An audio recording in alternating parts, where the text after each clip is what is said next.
சென்னையில் 48வது சென்னை புத்தக கண்காட்சி நடைபெற உள்ளதை முன்னிட்டு புத்தக வாசிப்பின் முக்கியத்துவம் குறித்து விழிப்புணர்வு பேரணியை அமைச்சர்கள் மா. சுப்பிரமணியன் மற்றும் அன்பில் மகேஷ் ஆகியோர் தொடங்கி வைத்தனர்.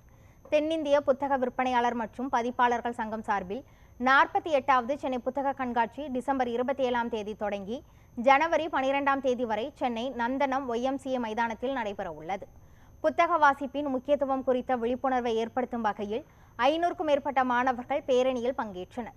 மருத்துவ மற்றும் மக்கள் நல்வாழ்வுத்துறை அமைச்சர் மா. சுப்பிரமணியன், பள்ளி கல்வித்துறை அமைச்சர் அன்பில் மகேஷ் பொய்யாமொழி, சென்னை மாநகராட்சி மேயர் பிரியா ஆகியோர் கொடியசைத்து தொடங்கி வைத்தனர்.